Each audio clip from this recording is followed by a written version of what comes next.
దేవుని నామానికి మహిమ కలుగును గాక. ఈ ఉదయకాల సమయమున ఆ వీడియో చూస్తూ వాక్యం వింటున్న నా తోటి కుటుంబ సభ్యులందరికీ కూడా, నా తోటి క్రైస్తవ కుటుంబ సభ్యులందరికీ కూడా నా హృదయపూర్వకమైన వందనాలు. కొన్ని మాటల్ని మనము జాగ్రత్తగా ధ్యానం చేయాలని మనవి చేస్తున్నాను. ఈ ఉదయకాల సమయంలో మన ముందు ఉంచబడిన మాట సింహాలు. మనం ఎన్నోసార్లు ఈ మాటని బైబిల్ గ్రంథంలోంచి చదివాము, విన్నాము. అయితే దానియేలు సింహాల బోన్ నుంచి విడిపించబడటానికి గల ఏంటి కారణం? దానియేలు ఏ విధంగా ఉంటే సింహాలు ఏం చేయకుండా తనను వదిలిపెట్టాయి? దానియేలు ఎటువంటి సాక్ష్యం కలిగి ఉంటే సింహాల బోన్లో నుంచి దానియేలు తప్పించబడ్డాడు? సహోదరులారా, ఒకసారి మనము ఆలోచించాలి. ఈరోజు సింహాల లాంటి సమస్యలు, శోధనలు, ఇబ్బందులు, నిందలు, అపకీర్తి చాలా మన ఎమ్మట పడుతూ ఉన్నాయి. ఈరోజు మనము విడిపించబడాలంటే దానియేలు ఎలాగైతే ఉన్నాడో, దానియేలు ఎలాగైతే దేవుని యందు నమ్మకంగా ఉన్నాడో, దానియేలు ఎలాగైతే ప్రార్థించాడో, దానియేలు ఎలాగైతే దేవుని సన్నిధిలో యథార్థంగా ఉన్నాడో, మనము కూడా అలాగే ఉండాలని వాక్యం చెప్తుంది. అయితే చూడండి, మనం చూసినట్లయితే కొన్ని విషయాలు దానియేలు గురించి మనము జ్ఞాపకం చేసుకుందాం.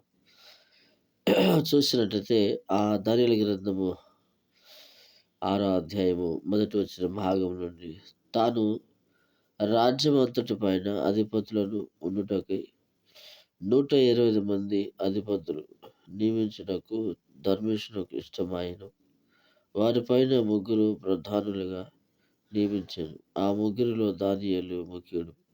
ఆ రాజునకు నష్టము కలుగుకున్నట్లు ఆ అధిపతులు తప్పకుండా వీరికి లెక్క ఒప్పజెప్పవలెను ఆజ్ఞ ఇచ్చాను. దానియేలు అతి శ్రేష్టమైన బుద్ధి గలవాడై ప్రధానులలో అధిపతుల్లోనూ ప్రాముఖ్యత నొందియుండెను గనుక రాజ్యం అంతటి మీద అతనిని నియమింపవలనని ధర్మేషు రాజు ఉద్దేశించెను. చూడండి సహోదరులారా, ఇక్కడ మనము కాసేపు ఆగినట్లయితే కొన్ని విషయాలు మనము దానియేలులో చూస్తాము. మొదటిది, రాజునకు నష్టముగా కలగకుండా, రాజునకు నష్టము కలగకుండా దానియేలు చాలా ప్రాముఖ్యంగా తన పని మొత్తం కూడా చాలా చక్కగా జరిగించినట్లుగా మనం చూస్తున్నాం, నష్టము జరగకుండా. అయితే దానియేలు మరొక విషయాన్ని మనం గమనించినట్లయితే అతి శ్రేష్టమైన బుద్ధి గలవాడు, చాలా ప్రాముఖ్యమైన వాడని చెప్తున్నారు. చూడండి, అతి శ్రేష్టమైన బుద్ధి గలవాడు. మనము కాసేపు ఇక్కడ ఆగినట్టయితే ఈరోజు మనిషి యొక్క ఆలోచన, మనం వాళ్ళతో బాగున్నంతసేపు ఒకలాగా నడుస్తారు, వాళ్ళ బుద్ధి ఒకలాగా ఉంటుంది. వాళ్ళతో మనం ఎప్పుడైతే వారు చేసింది తప్పు అయినప్పటికీ మనం వారి నుంచి పక్కకు వచ్చినప్పుడు వారి బుద్ధులు, వారి ఆలోచనలన్నీ కూడా మారిపోతూ ఉంటాయి. అయితే చూడండి, బుద్ధి చాలా ప్రాముఖ్యమైంది. రేపు దేవుని సన్నిధిలో కూడా మనము చేర్చబడటానికి బుద్ధి చాలా ప్రాముఖ్యమై ఉంది. ఈరోజు నీ బుద్ధి ఎలా ఉంది? మంచిగా ఉందా, చెడుగా ఉందా? బుద్ధిమంతులుగా ఉంటూనే చాలామంది చెడు చేసేవాళ్ళు ఉన్నారు. బుద్ధిమంతులుగా ఉంటూనే చాలామంది నాశనం చేసేవాళ్ళు ఉన్నారు. బుద్ధిమంతులుగా ఉంటూనే చాలామంది పాపాన్ని ఎంకరేజ్ చేసేవాళ్ళు ఉన్నారు. బుద్ధిమంతులుగా ఉంటూనే చాలామంది కూడా శాపానికి సంబంధించిన ప్రతి దాంట్లో అడుగుపెట్టేవాళ్ళు ఎక్కువయ్యారు. కాబట్టి సహోదరులారా, ఒకసారి ఆలోచించాలి. దానియేలు అతి శ్రేష్టమైన మంచి బుద్ధి గలవాడుగా ఉన్నాడు. మరి ఈరోజు మనం కూడా అతి శ్రేష్టమైన మంచి బుద్ధి గలవారిగా ఉన్నామా? బుద్ధి గలవారిగా ఉండటం వేరు, అతి శ్రేష్టమైన బుద్ధి గలవారిగా ఉండటం వేరు. అతి శ్రేష్టమైన బుద్ధి గలవారంటే ఇంకా ఏ పాపం చేయని వారని అర్థం. ఏ పాపములో పాల్గొనవారనని అర్థం. ఏ పాపములో గూడా వాళ్ళు అడుగు పెట్టరని అర్థం. కాబట్టి ఈరోజు దానియేలు మనం చూసినట్టయితే సింహాల బోల నుంచి ఊరికే విడిపించబడలేదు ఆయన. సింహాల గృహలోంచి ఊరికే బయటికి రాలేదు. సింహాలు అంటే రాత్రంతా గూడా ఊరకనే మౌనంగా ఉండలేదు. దేవదూతొచ్చి సింహాల నోరు ఊరికనే మూయలేదు. ఎందుకంటే దానియేలు నమ్మకస్తుడు గనక. దేవుని స్తోత్రం. దానియేలు నమ్మకస్తుడు గనక, దేవుడిని నమ్మాడు గనక, అందుకని ఏమండి ఆహ్, దేవదూతను దేవుడు పంపించి దానియేలుకి ఏ హాని జరగకుండా సింహాలొచ్చి వాటి యొక్క నోళ్ళు మూసేశాయి. ఈరోజు మనం ఆలోచించాలి. మరి మన బుద్ధి ఎలా ఉంది? మన బుద్ధి ఏ విధంగా ఉంది? మన బుద్ధి అన్ని విధాలుగా దేవునికి అనుకూలముగా, దేవునికి ఇష్టముగా మన బుద్ధుందా? లేతే మన బుద్ధి కాసేపు ఒకలాగా, కాసేపు ఇంకొకలాగా మారుతుందా? ఈరోజు చాలా మంది మేము మారాం అంటారు గానీ బుద్ధి మారదు. బుద్ధి మారదు. ఏవండీ ఆ బుద్ధి అలాగే ఉంటుంది. ఒకసారి ఆలోచించండి. బుద్ధి మారాలి. బుద్ధి మారాలి. లోక సంబంధమైన బుద్ధి ఎప్పుడు ఉండకూడదు. దేవుడికి సంబంధించిన బుద్ధిగా ఉండాలి. లోకానికి సంబంధించిన ప్రతి బుద్ధి తొలగిపోవాలి. పరసంబంధమైన బుద్ధిమంతులుగా ఉండాలని, అతి శ్రేష్టమైన మంచి బుద్ధి గలవారుగా ఉండాలని దేవుని వాక్యం చెప్తుంది. అతి శ్రేష్టమైన బుద్ధి గలవాడై. మనం గూడా అతి శ్రేష్టమైన బుద్ధి గలవారుగా ఉండాలి. బుద్ధిలో శ్రేష్టత ఉండాలి. ఈరోజు చాలా మంది మనం గమనించినట్టయితే, లేదంటే ఈరోజు మనం బయట వ్యవస్థని గమనించినట్టయితే, బుద్ధి లేకుండా నడిచేవాళ్ళు చాలా మందున్నారు. కాబట్టి ఈరోజు మనం ఏ బుద్ధి కలిగి నడవాలి?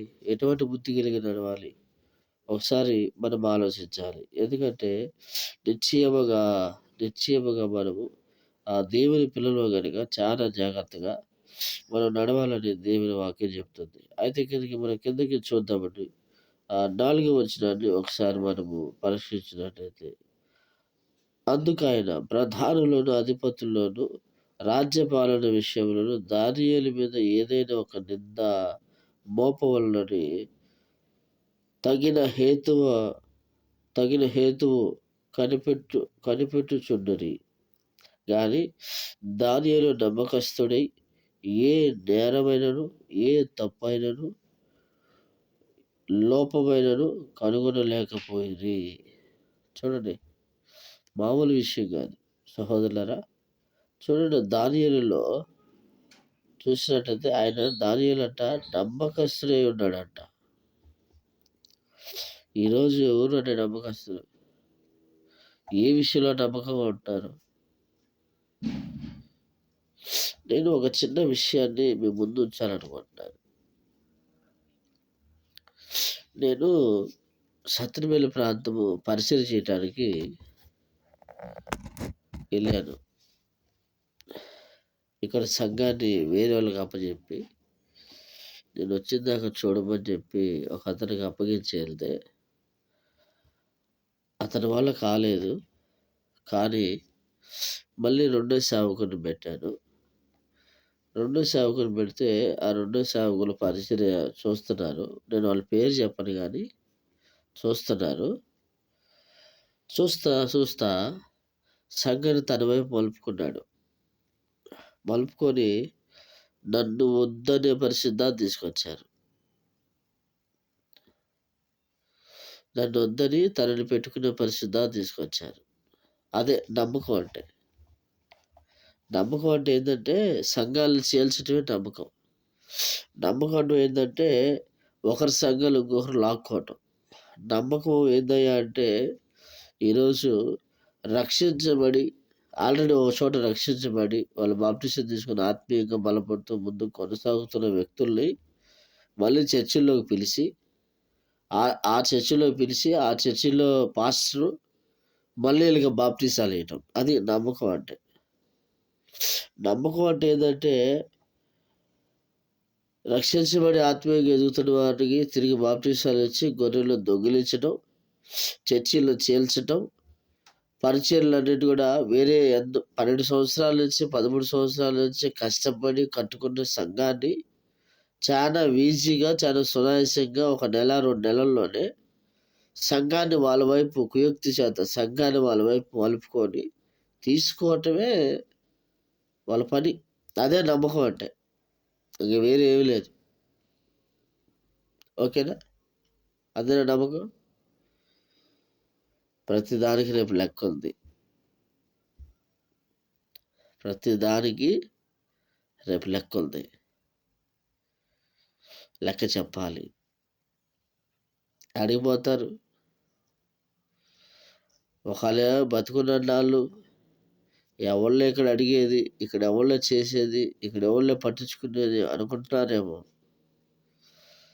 ఖచ్చితంగా రేపు దేవుడికి లెక్క అప్పగించాలి ప్రతి దాన్ని బట్టి.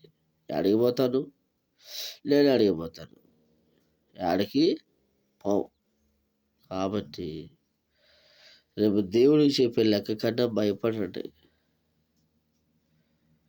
ఆల్మోస్ట్ ఒకసారి రక్షించబడ్డ వాళ్ళకి మళ్ళీ ఎందుకు బాప్తీసాలు ఇస్తున్నారు?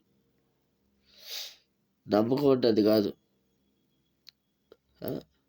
ఆల్రెడీ ఓ చోట సమకూర్చబడ్డ గొర్రెలు తిరిగి సావుకుడు ఏదో ఒక పరిస్థితుల్లో వేరే ప్రాంతానికి వెళ్ళి సువార్త ప్రకటించాడు పోతే ఆ గొర్రెలన్నింటినీ మళ్ళీ మీరు మలుపుకొని ఆ సావుకుని వద్దే పరిస్థితి, ఆ సావుకుని వద్దు అనే పరిస్థితి తీసుకురావటం, ఆ సంఘానికి మీరు కాపర్లుగా ఉండటం అనేది అది నమ్మకమైన పని కాదు.